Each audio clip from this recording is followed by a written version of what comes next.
Dragi člani, članice, dragi prijatelji in prijateljice, ki nas spremljate po spletnih kanalih, dober dan in lepo pozdravljeni.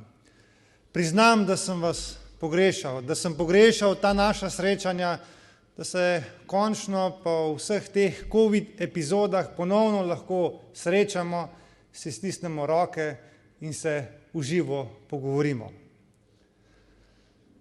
Kakšne 2 leti? Danes, ko sem se peljal sem v Celje, sem za trenutek zatisnil očesa, ker če kaj, potem mi je v teh dneh zagotovo nekoliko manjkalo spanja. In sem malo prevrtel film nazaj in se spomnim tiste sobote 14. marca 2020, ko smo skupaj s sodelavci prišli na ministrstvo in prevzeli dolžnosti. In na tisto soboto se spomnim prvega poročanja poveljnika civilne zaščite, ko je dejal, da so naša skladišča, kar se tiče zaščitne opreme, praktično prazna. In začela se je težka in zanimiva zgodba, kako zagotoviti potrebno zaščitno opremo. Nadaljevanje te zgodbe poznate. Druga taka neverjetna izkušnja, ki jo me bo neverjetneje spremljala celo življenje in ne bom nikoli pozabil. Prejšnji četrtek zjutraj, nekaj minut čez 4. uro, me kličejo z dežurne službe na Ministrstvo za obrambo in rečejo: minister, začela se je vojna, prosim, če se lahko nemudoma zglasite v službi. To so bile take besede, ki so globoko zarezale, ko v tistih prvih trenutkih sredi noči niti ne veš, ali so to sanje ali je to resničnost. Žal je bila to resničnost in Rusija je popolnoma neizvano naredila invazijo na Ukrajino, popolnoma neizvano, in to velikih razsežnosti. Kakšna je trenutna situacija na ukrajinskem bojišču, se sprašuje marsikdo. Po tistih prvih začetnih urah in dnevih, ko so bili Putinovi vojaki in sam Putin prepričani, da bodo brez kakršnega koli odpora paradirali vse do Kijeva, da bo tamkajšnja vlada in predsednik, da bodo zbežali in da se bo ukrajinska vojska oddala in da bo kar naenkrat Ukrajina ruska. To se ni zgodilo. To se ni zgodilo zaradi pogumnih Ukrajincev, ki so se odločili, da bodo trdno, zavzeto in odločno branili svojo domovino in svoj narod. Pri tem jih seveda navdihuje tudi njihovo politično vodstvo s predsednikom Zelenskim na čelu. Marsikdo se je v teh dneh spraševal, zakaj? Zakaj se je Putin odločil za to vrstni napad? Zdi se mi, da je enostavno razmišljal, da ta deterrence oziroma odvračanje, na katerem je gradil NATO, pa tudi Evropska unija, ne deluje več. Da se mu ne bo zgodilo nič. Da se bodo zgodile neke mlačne sankcije, na katere bomo vsi hitro pozabili, ampak on bo vendarle obvladoval Ukrajino. In kje so razlogi? Kje so razlogi za ta napad? Jaz vidim predvsem 2 razloga. Eden je zagotovo ta, da ga je začelo skrbeti, kaj če svobodni in demokratični državi uspe, kaj če je to model, po katerem se bodo zgledovali tudi njegovi državljani v njegovi Rusiji, kaj če bodo tudi v Rusiji odločno zahtevali svobodo in demokracijo. Ne NATO. Ni se bal NATO. Bal se je svobode in demokracije, ki jo je predstavljala Ukrajina. Druga stvar, Ukrajina je izjemno bogata država po naravnih bogastvih. Že prislovično njihova zelo rodna zemlja do številnih drugih naravnih bogastev, ki jih potrebuje tudi današnja moderna tehnologija. To sta bila zagotovo 2 ključna razloga, zakaj se je odločil tako, kot se je. Je pa danes jasno, da te vojne ne more dobiti. In te vojne ne more dobiti, ker se je bistveno spremenila zlasti Evropska unija. Še 10 dni nazaj se je zdelo nemogoče, da bi Evropska unija postala odločna v tem, da bo za vsako ceno branila svobodo in demokracijo in to kljub temu, da nas to lahko boli. Evropa se je zbudila. Evropa se je zbudila in izdatno podprla in pomagala Ukrajini na različne načine. Z materialno pomočjo, s humanitarno pomočjo, pa tudi z vojaško močjo. Predvsem pa se je odločila za ostre sankcije, ki delujejo. Rubelj strmoglavlja, ruska podjetja izgubljajo vrednost. Zasežene so bile številne druge finančne naložbe. In s takim tempom uveljavljanja sankcij se bo enostavno ta Putinov vojaški stroj polomil, ker to vrstna invazija stane ogromno denarja. In Evropska unija lahko najučinkoviteje intervenira tako, da finančno zlomi Putinov vojaški stroj. In zaenkrat gredo vse stvari v pravo smer, v to smer. Vse sankcije so odločne in peljajo v tej smeri. In vsak dan, ko ukrajinsko ljudstvo zdrži, vsak dan smo bliže miru. Vsak dan bo ta vojna za Putina bolj nevzdržna in finančno nemogoča. In naša moralna dolžnost Slovenije je, da Ukrajini pri tem pomaga. Moralna zato, ker se tukaj bije boj za svobodo in demokracijo v prvinskih zgodbah. In tukaj smo dolžni pristopiti in pomagati. Imamo pa zato tudi zgodovinske razloge, da pomagamo.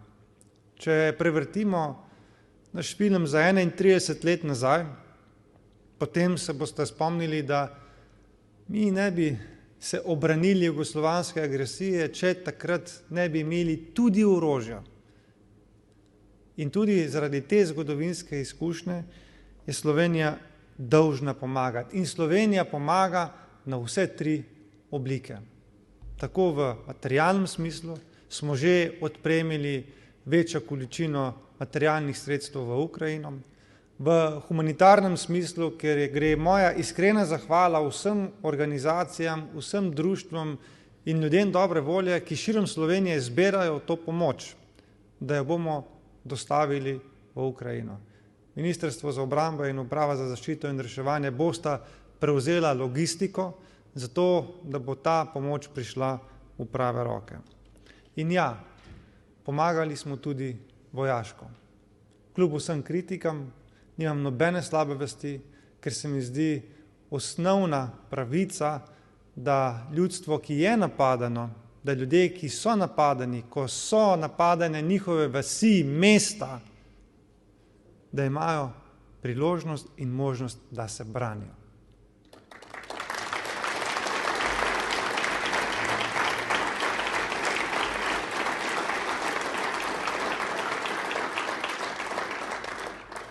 Dogodki v Ukrajini niso samo bistveno spremenile poglede celotne Evropske unije na samo varnost, ampak se stvari začnejo obračati tudi v Sloveniji.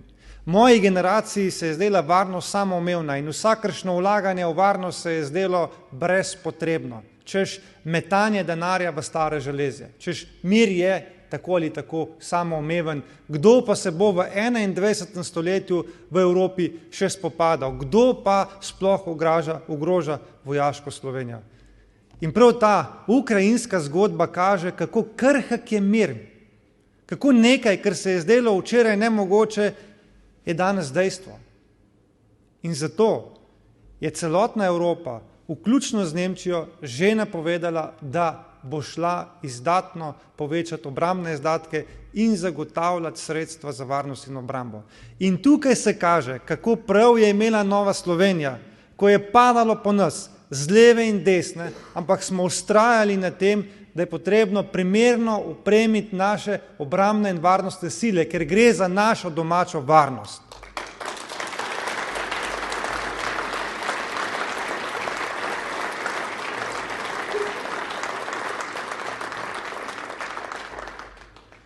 Vsaka država je najprej dolžna poskrbeti za svojo lastno varnost. Potem seveda lahko računa tudi na zavezništva. Slovenija v preteklih letih ni bila na tem področju najboljša, ampak lahko vam povem, da se stvari bistveno popravljajo. Kljub težkim bitkam se danes Slovenska vojska modernizira. Izboljšuje se status vojaka. To delamo zato, da bo Slovenija jutri varna in ena izmed ključnih stvari v tem svetu je odvračanje. Odvračanje je pa učinkovito, če nasprotna stran verjame, da imaš tako močne in tako usposobljene sile, da nima smisla, da te napadajo oziroma da karkoli drugega neprimernega počnejo. In ker je bilo odvračanje v neki točki v Evropi šibko, se je zgodilo, kar se je v Ukrajini. In da se to ne bo ponovilo, bo potrebno seveda to odvračanje spraviti na višjo raven. Mi smo se politično zavezali, da bomo do leta 2024 namenili 1,5% našega bruto družbenega proizvoda za obrambne izdatke. Številne države danes napovedujejo, da bodo v kratkem dosegle teh 2% ciljna. Nemčija je celo dejala, da bo to storila takoj. In tukaj se seveda napoveduje tudi določena sprememba v Sloveniji. Mi smo po dokumentih, ki so bili sprejeti v Državnem zboru, napovedali, da bomo obrambne izdatke dvignili na 2% leta 2035.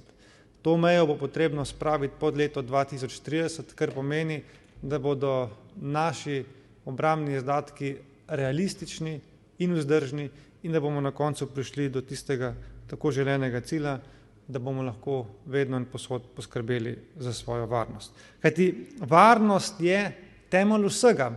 Brez varnosti ni mogoče zagotavljati tudi delovanja vseh drugih podsistemov. Pa bom začel najprej z gospodarstvom. Tudi če se danes vojna v Ukrajini konča, bo Ukrajina utrpela silovito ekonomsko škodo na njihovih infrastrukturnih objektih in se bo začel dolgotrajen proces obnove same Ukrajine. Zato je tukaj tako pomembna slovenska iniciativa, da damo Evropski uniji, da damo Ukrajini evropsko perspektivo. Kar pomeni, da, ja, sirena slišite, ampak hvala Bogu je to sobotni trening in zaenkrat še nismo v situaciji, kot so naprimer naši kolegi v Ukrajini, da bi to naznanjalo kakršnokoli drugo stvar, ne tako pri tem tudi ostane. Torej, če nadaljujem, zakaj je pomembna ta slovenska iniciativa, da sprejmemo Ukrajino v Evropsko unijo. V teh težkih trenutkih smo jim dolžni dati upanje in tudi jim pomagati pri njihovem okrevanju, pri njihovi gradnji države. In tako kot se je Nemčiji po drugi svetovni vojni pomagalo z Marshallovim planom, tako smo dolžni tudi tokrat Ukrajini pomagati s sprejemom v Evropsko unijo.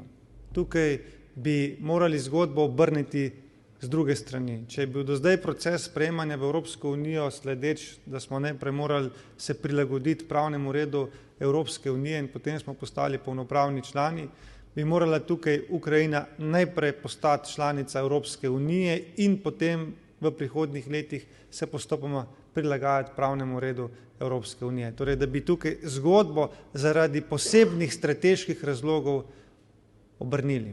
Ker dejansko je na strateške izzive najboljši strateški odgovor Evropske unije širitev Evropske unije. In prav v primeru Ukrajine se bo pokazalo, kako razmišlja Evropska unija in tudi kako drzna je. In ja, gospodarstvo je tisto temeljno, ki potrebuje mir. In če kaj, potem lahko rečem, da je Nova Slovenija vedno bila in tudi bo stranka z najboljšim gospodarskim programom. Ker se zavedamo, da le takrat, ko naši državljani lahko v polnosti uresničijo svoje talente, takrat bo država kot celota uspešna. Ker če je uspešen posameznik, bo uspešna tudi država.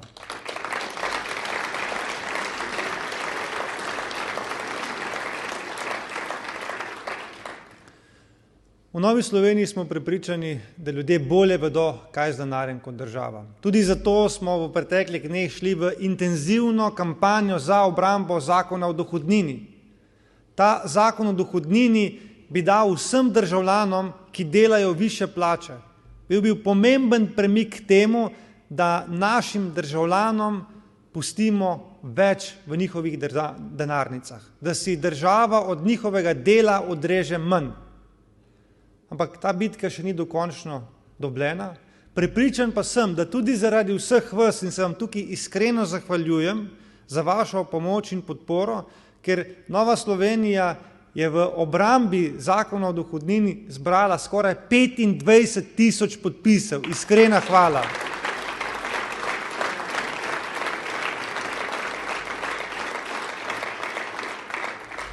In te podpisi so bili jasno sporočilo vsem tistim, ki so blokirali in nasprotovali temu zakonu o dohodnini, da si vendarle želijo ljudje razpolagati s svojim denarjem.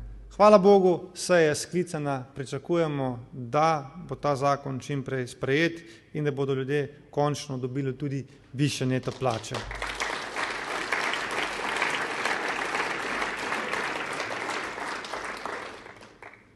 V gospodarskem smislu naša vlada zagotovo počne prave stvari. To govorijo številke. Imamo izjemno gospodarsko rast, imamo rekordno zaposlenost, rekordno nizko brezposelnost in ne nazadnje, da nam resnično uspeva, to priznavajo tudi druge evropske institucije. In v gospodarskem smislu je Sloveniji uspelo in to je rezultat pridnih slovenskih rok.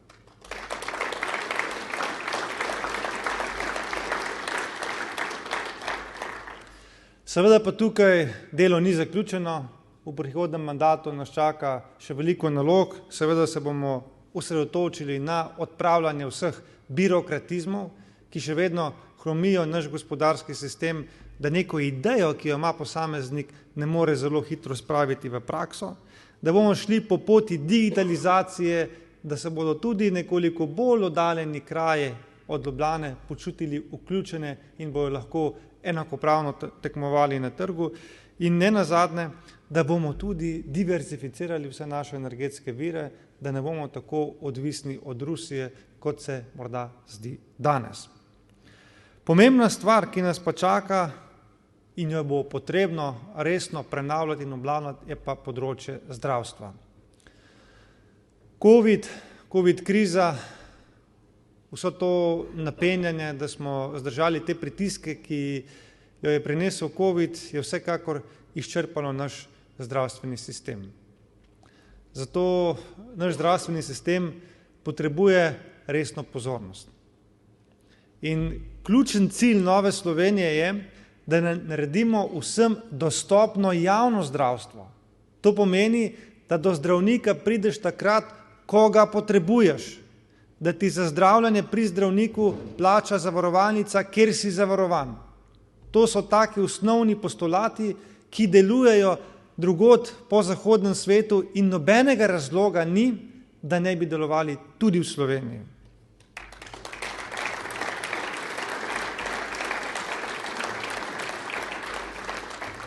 Prepričan sem, da problem slovenskega zdravstva ni v denarju. Strokovnjaki vam znajo razložiti, da je bilo v zadnjih 5 letih v slovenski zdravstveni sistem dodanih več kot 600 milijonov evrov. Vprašamo pa se, ali so za to boljši rezultati. Žal niso.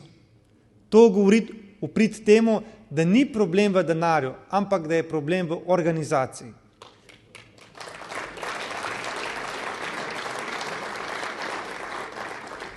Zato ni rešitev, ki jo predlaga leva stran prava, ko govori, da je državno zdravstvo tista edina rešitev, ki pije vodo in da bo edino državno zdravstvo lahko zagotavljalo primerno oskrbo.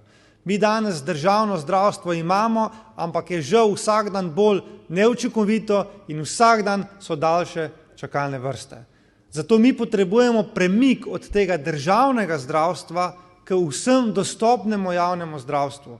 In verjemite mi, da bomo napeli vse sile, da to tudi uresničimo, ker ni druge možnosti. Ali bomo storili to, ali pa se bo slovenski zdravstveni sistem sesul sam vase.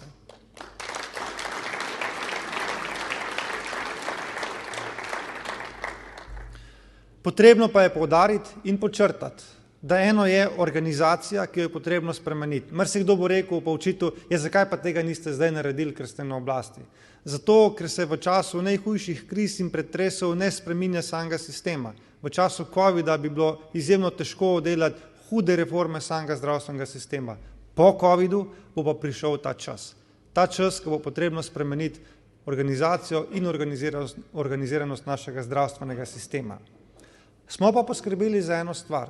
To pa je, da se bo bistveno izboljšala sama infrastruktura v zdravstvenem sistemu. Ta vlada in parlament sta zagotovila poseben zakon, ki v naslednjih 10 letih slovenskemu zdravstvenemu sistemu garantira 2 milijardi investicijskih sredstev. To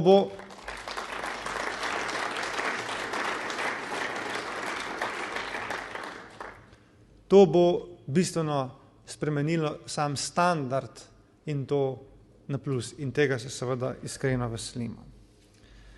Še ena stvar, ki nas po tej zdravstveni krizi čaka, je tudi demografska zima, s katero se bomo morali odločno soočiti. In ta stvar je strateška in je dolgoročnega značaja. In temu bo potrebno resnično namenjati posebno pozornost.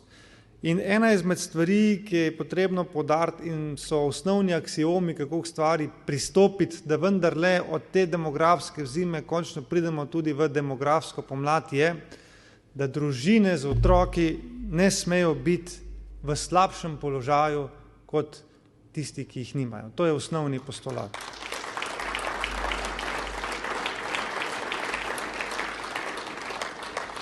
Drugič, da je potrebno omogočiti mladim, da pridejo do stanovanj, ampak ne socialističnimi modeli, kjer naj bi država zagotovila vse in kjer so v zadnjih 10 letih socialisti uspeli zagotoviti nekaj več kot 300 stanovanj.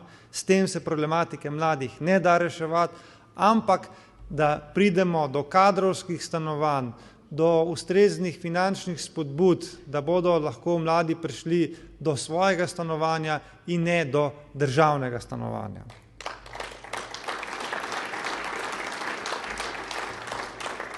In tretja stvar, da premagamo demografsko zimo, je več veselja do življenja. Da se bomo kot družba veselili vsakega novega člana, da bo to nekaj prijetnega, da bo to nekaj veselega. In če bomo v celotni družbi ustvarjali takšen kontekst, takšno veselje, potem se bodo tudi mladi lažje odločali za otroke.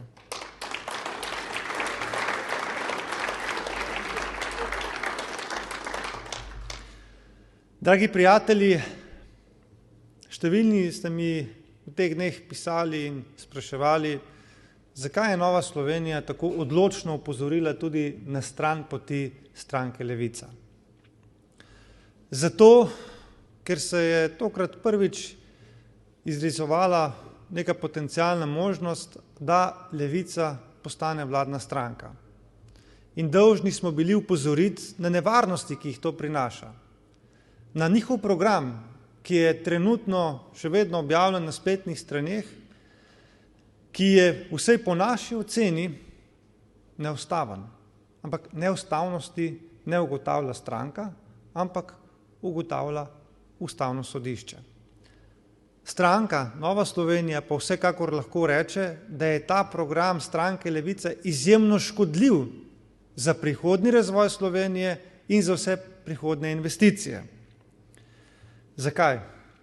Oni imajo v programu jasno zapisano nacionalizacijo, da bodo lastništva podjetij prenesli na državo in lokalne skupnosti. In glejte, proti temu se moramo najostreje boriti. V naših koncih je bila ena nacionalizacija absolutno dovolj, druge ne potrebujemo.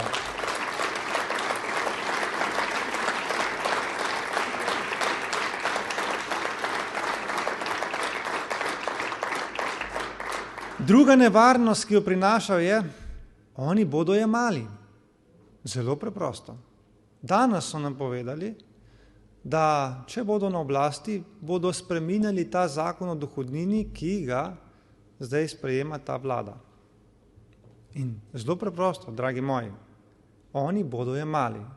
In to je potrebno povedati ljudem zelo odločno in jasno, da moramo narediti vse, kar je v naši moči, da bo Nova Slovenija del vladne koalicije tudi v prihodnosti.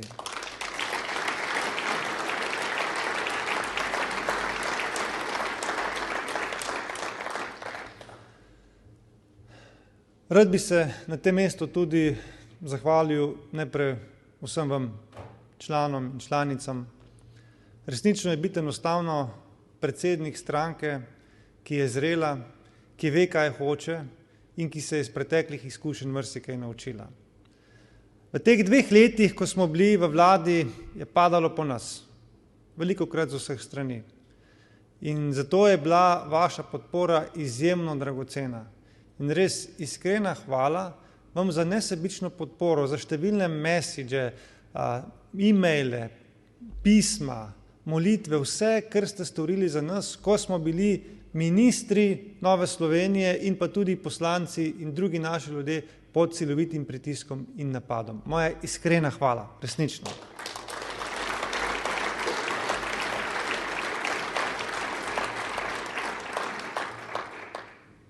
Hvala pa tudi moji naši ministrski ekipi. Jaz sem res ponosen na to, da imamo tako ekipo. Se spomnim, ko smo začeli s to vlado, se nam je marsikdo posmehoval, nas podcenjeval, češ, kaj pa bojo te 3 mladi fantje. Bili smo veliko presenečenje, druge stranke so predlagale stare ministre, ki so imeli že kakšen mandat za seboj. Nova Slovenija, za njo so pogovorili tako rekoč za neizkušeno neko mlado ekipo.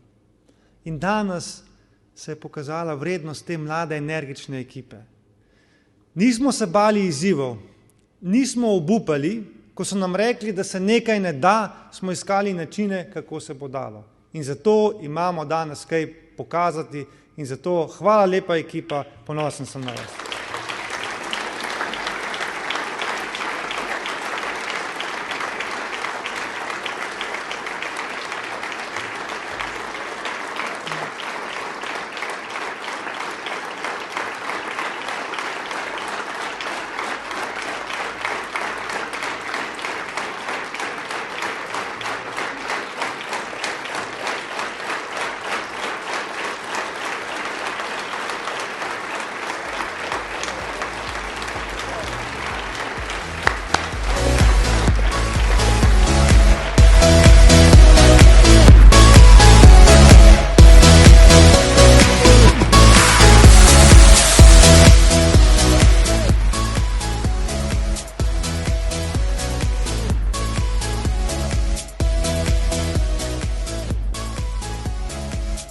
Res, iskrena hvala, to je bilo najboljše priznanje, kar ga človek lahko dobi in resnična lepa stvar.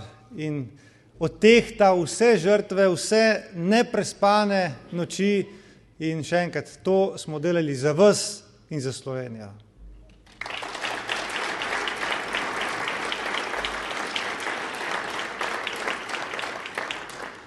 Verjemite mi, da bo Nova Slovenija presenečenje naslednjih volitev.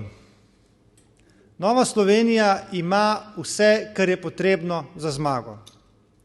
Ima odličen program in ima sposobne ljudi. To sta 2 temeljni in osnovni stvari, ki sta potrebne. In mi to imamo. Mi potrebujemo samo samozavest. Potrebujemo, da gremo od ljudi do ljudi. In jim povemo, da če kaj, potem v teh nepredvidljivih časih je potrebno računati na ekipo, za katero veš, kaj dobiš, ki je predvidljiva in ki zna in zmore. In to je Nova Slovenija.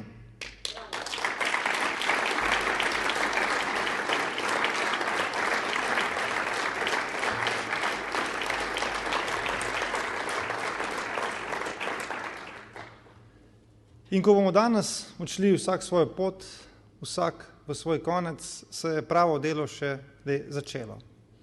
Kljub temu, da imamo vse stvari, če se v športnem žargonu izrazim, imamo odlične smuči, smo dobro kondicijsko pripravljeni, ampak kljub temu je potrebno slalom pripeljati do cilja, da lahko zmagaš. In zdaj je prišel tisti čas, zdaj je prišel tisti trenutek, ko bomo morali iti vsak v svoj konec Slovenije in na teren med ljudi in enega po enega prepričevati in jim razlagati, zakaj se na naslednjih volitvah splača najbolj voliti Novo Slovenijo. Ne se prehitro, zelo ležerno obnašati, češ imamo vse, imamo ljudi, imamo program, vse bo v redu. Čaka nas trdo delo. In ko boste odšli med ljudi, in prosim povejte, da če želijo, da se tudi v prihodnosti Slovenija razvija, da bo vsak izmed ljudi lahko razvijal svoje talente, da bo Slovenija dežela priložnosti, predvsem pa, da bomo ohranili naš način življenja, potem je na tokratnih volitvah čas, da volijo Novo Slovenijo.